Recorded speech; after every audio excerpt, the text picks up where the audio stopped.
ये भी बड़ा सवाल है। जिस तरह हम इंडिया की बात करें, न्यूजीलैंड के पास भी हम जो बात कर रहे थे सुबह के प्रोग्राम में कि ग्लेन फिलिप्स जो है वो बॉलिंग कर लेते हैं या डैरन मिचेल कर लेते हैं, उनका वीक लिंक ये भी एक नज़र आ रहा है। देखिए मैं समी की बात से अग्री करता हूँ कि ये वीक लिंक है, लेकिन जो न्यूजीलैंड की टीम तैयारी करके आई हुई है अभी, उन्होंने एक अपने पहला मैच देखा होगा जब इंग्लैंड के खिलाफ खेल रहे थे, राचिन को बड़ी मार पड़ी थी, लेकिन बॉल कराए, 2 आउट करवाए। बिल्कुल, उन्होंने एक चीज अंडरस्टैंड की हुई है कि इसको हमने इस तरह इस्तेमाल करना है 2 बॉलर्स को, और उसमें चांस ये क्रिएट करना है कि मार चाहे पड़ जाए, लेकिन अगर हमें ये 1-2 विकेट ले देते हैं तो बाकी बॉलर्स जो है कंट्रोल कर लेंगे। सेंटर की बॉलिंग देखें, ये तो बाहर रन आउट हुआ है सूर्य कुमार यादव, लेकिन जब बॉल स्लो करता है ना, ट्रैजेक्टरी इतनी ऊंची नहीं आती। अब उसामा मीर इनसे लंबे हैं, 6 फुट 3 इंच का उनका कद है। अब मुझे नहीं समझ आ रही कि ये कोचेस क्या कर रहे हैं कि टॉल फास्ट बॉलर जो है जब वो फ्लाइट करेगा वो मुंह में गेंद गिरता है। Leg spinner, tall leg spin. आप कुंबले को देख लें, लंबा बॉलर था और लो ट्रैजेक्टरी से बॉल करता था, हाँ स्लो करता था, पेस ऑफ करके थोड़ा सा बैट्समैन को डिसीव करने के लिए। लेकिन जब आप ये गोले बना के फेंकेंगे एक टॉल लेग स्पिनर, तो मुंह में गिरेगा तो मारी पड़ेगी आपको। आई थिंक उनको थोड़ा सा अपनी ट्रैजेक्टरी को चेंज करना है, जिस तरह ये कर रहे हैं। सेंटर को देख लें, ये लंबे बॉलर किस ट्रैजेक्टरी पे बॉल कर रहे हैं, बिल्कुल, तो उस ट्रैजेक्टरी पे बॉल करेंगे, मैं समझता हूँ कि विकेट ले सकते हैं वो। समी, रविंद्र जडेजा ने भी आज अच्छी बॉलिंग की, हालांकि उनसे कैच शुरू में ड्रॉप हो गया था एक बैकवर्ड पॉइंट पे, इतने ज़बरदस्त फील्डर हैं। आज इंडिया की दोनों टीमों को अगर देखें तो शुरू में कैचेस ड्रॉप हुए, जिसके चांसेस को अवेल किया बैट्समैनों ने। रविंद्र जडेजा की प्रेजेंस, और फिर बाद में जब 5 आउट हो गए 171 पे वो बैटिंग के लिए आए, उस वक्त अगर एक आध विकेट भी गिर जाती, 102 रन चाहिए थे, 103 रन, तो उस वक्त विकेट गिर जाती तो मुश्किल होती इंडिया के लिए। जी हाँ, बिल्कुल, देखें इसीलिए वो टीम में एज ऑलराउंडर को खिलाते हैं, तो काफ़ी इन पे मतलब हाई रेट भी करते हैं इनकी बैटिंग को, और वो पीछे परफॉर्म भी करता है जहाँ जहाँ उन्हें मौका मिला है। बाकी जहाँ तक आपने बॉलिंग की बात की, देखें बहुत जल्दी रियलाइज़ कर गए कि विकेट से स्पिन नहीं हो रहा, हमें विकेट टू विकेट जो है वो गुड लेंथ पे बॉल करना है, तो ये रियलाइज़ किया है, तो इनको देखें फ़र्क आ गया। जडेजा ने फास्ट बॉलर को भी आज अच्छा खेला, जिस तरह अच्छा खेला। देखिए बैटिंग टैलेंट तो उनमें है, इसमें कोई शक। आपको जो है वो जो मुझे सबसे जो इंजॉयबल चीज़ लगी आज न्यूजीलैंड का एफर्ट था। देखिए हल्की हल्की ऑस भी पड़ रही थी, फील्डिंग भी मुश्किल थी, फिर कोर पड़ना शुरू हो गया, जिसकी वजह से जो विजन भी इम्पेयर हो रहा था। तो उन्होंने फाइट किया, गेंद गीला भी था, लेकिन उन्होंने फाइट किया, इंडियन बैट्समैनों के लिए बहुत ज़्यादा मुश्किल किया।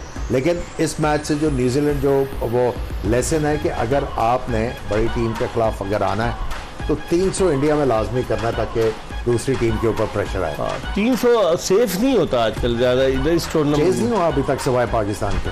345 हमने चेज किया अगेंस्ट श्रीलंका। उसके अलावा जो टीम ने 300 से ज़्यादा रन किए हैं वो मैच जीते ही हैं। समी, अब इस इंडिया की इस परफॉर्मेंस के बाद आप क्या देखते हैं? जो चीज़ ऊपर जाती है नीचे भी आती है, कहीं डिप आएगा इंडिया की परफॉर्मेंस पे? आप समझते हैं कि they will continue to win all the matches in this tournament? देखें हर टीम का बैड डे ऑफ डे तो आता ही है, तो कहीं ना कहीं ये भी टूर्नामेंट में स्ट्रगल करेंगे ही। और देखें जब थोड़ा सा आप पहुँच जाते हैं, थोड़ा सा मखाले एफर्ट भी कम होती है, थोड़ा सा मखाले जहाँ रिलैक्स होते हैं, जहाँ रिलैक्स हुए, जहाँ स्टेप डाउन किया, देखिएगा आप थोड़ा सा बेंच स्ट्रेंथ को और मजीद आजमा सकते हैं दीगर मैचेस में। जी हाँ, देखें ऊपर से सबसे अच्छी बात देखें शमी आए बेंच स्ट्रेंथ से, काफी दिनों से मैच नहीं खेले थे, वापस आए, बॉलिंग की, लेकिन वो बिल्कुल ऐसा लगा ही नहीं कि बिल्कुल ऑफ थे। और फिर जैसे आपने बात की जडेजा की बैटिंग की, तो ये लिबर्टी देखें उस टीम को हासिल होती है जो टॉप ऑर्डर बैट्समैन साथ खेल, ऑफ एवरेजेस तो कहीं ना कहीं तो आएगा। बिल्कुल, और रोज देखें सेंचुरियां नहीं बनती। सही कह रहे हैं। जिस दिन इनके लोअर मिडल ऑर्डर के ऊपर बात आई तो मुश्किल में फंसेंगे, मुश्किल में डाल देगी। मुझे भी लग रहा है। समी, आप क्या कह रहे हैं? जिस तरह रोहित शर्मा, शुभमन गिल, विराट कोहली, ये 3 टॉप के इनके बैट्समैन हैं। फिर चलें किसी हद तक आप नंबर 4 इनका कौन आया था? सूर्य कुमार यादव था या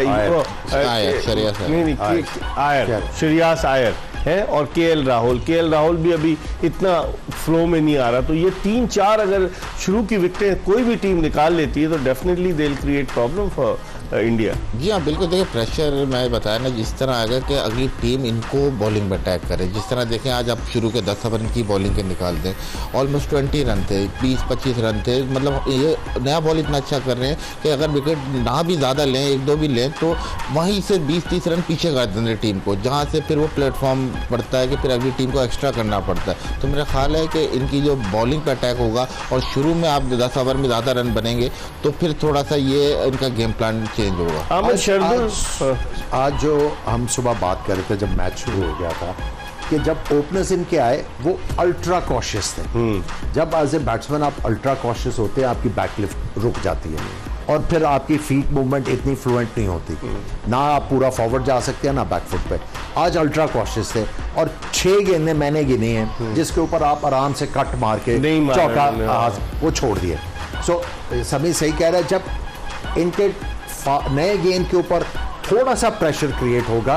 अभी तो इनके पहले जो 10 ओवर है ना, वो कप्तान को कंट्रोल मिल जाता है, ठीक है, और फिर स्पिनर से कंट्रोल कर जाते हैं। आज इनके स्पिनर को भी काफी मार पड़ी। आज उन्होंने जाडेजा को बड़े आराम से खेला, कुलदीप यादव को 70 से ज्यादा रन दिए उन्होंने जी। ठीक। सो अगर आप इनका नया बॉल किसी तरह अच्छा तरीके से खेल जाते हैं तो फिर बैड बॉल को नहीं मिस करते, तो इनके ऊपर डेफिनेटली प्रेशर आएगा।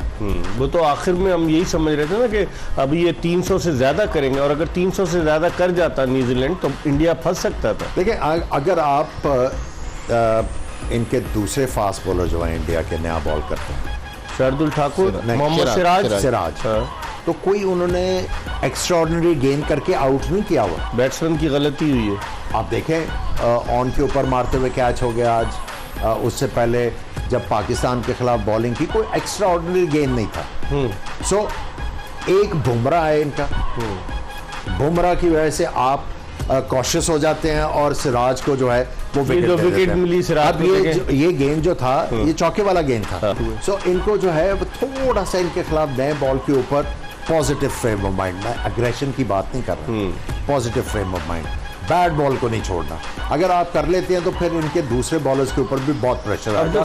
और प्लस जो आप बार बार कह रहे हैं, छठा बॉलर कोई नहीं है इनके पास। वो यही है कि अगर एक बॉलर पिट गया तो फिर कहां से कोहली से कराएंगे। अगर आप इनके पांड्या भी वापस आते हैं तो उसके साथ इनको शार्दुल को खिलाना पड़ेगा, क्योंकि उनके ऊपर 10 ओवर का ये लोड नहीं डाल रहे डिलिबरेटली। सो फिर इनका कॉम्बिनेशन चेंज होगा, तो कहीं ना कहीं आके शार्दुल किसकी जगह आएगा? पहले शार्दुल को खिला के इन्होंने बड़ा ब्लंडर किया गया। अगर शामी को हम लोग जो जिस तरह से उसका केस एडवोकेट कर रहे थे कि Shami should have been in the playing 11, लेकिन समी फिर भी शामी ने तो प्रूव कर दिया। शार्दुल ठाकुर का क्या फ़ायदा? किस बेसिस पर उसको इन्होंने अपने 11 मेंबर स्क्वाड में रखा है? क्या पांड्या को थोड़ा कुशन देने के लिए कि भाई पांड्या बॉलिंग ज़्यादा ओवर ना करे, 4-5 इससे करा ले? जी नहीं, क्वेश्चन भी है पांड्या का। फिर आप अगर कह सकें कि कहीं ना कहीं स्ट्रेटेजी मूव ना हो कि अभी हमारी बॉलिंग सही चल रही है, आप ठाकुर को ही खिलाए रखें और ऐसे टाइम पे शमी को उतारने के, वो सेमीफाइनल जब आपको नॉकआउट स्टेज आए तो वो ना खिलाना चाह रहे हैं बहुत सारे मैच। तो मेरे ख्याल में ये भी उनकी थिंकिंग हो सकती है। तो जो भी है, लेकिन जिस तरह आज शमी आए, वापस आए और उन्होंने आते ही कहा है कि अब मुझे बाहर बिठाना बहुत मुश्किल है।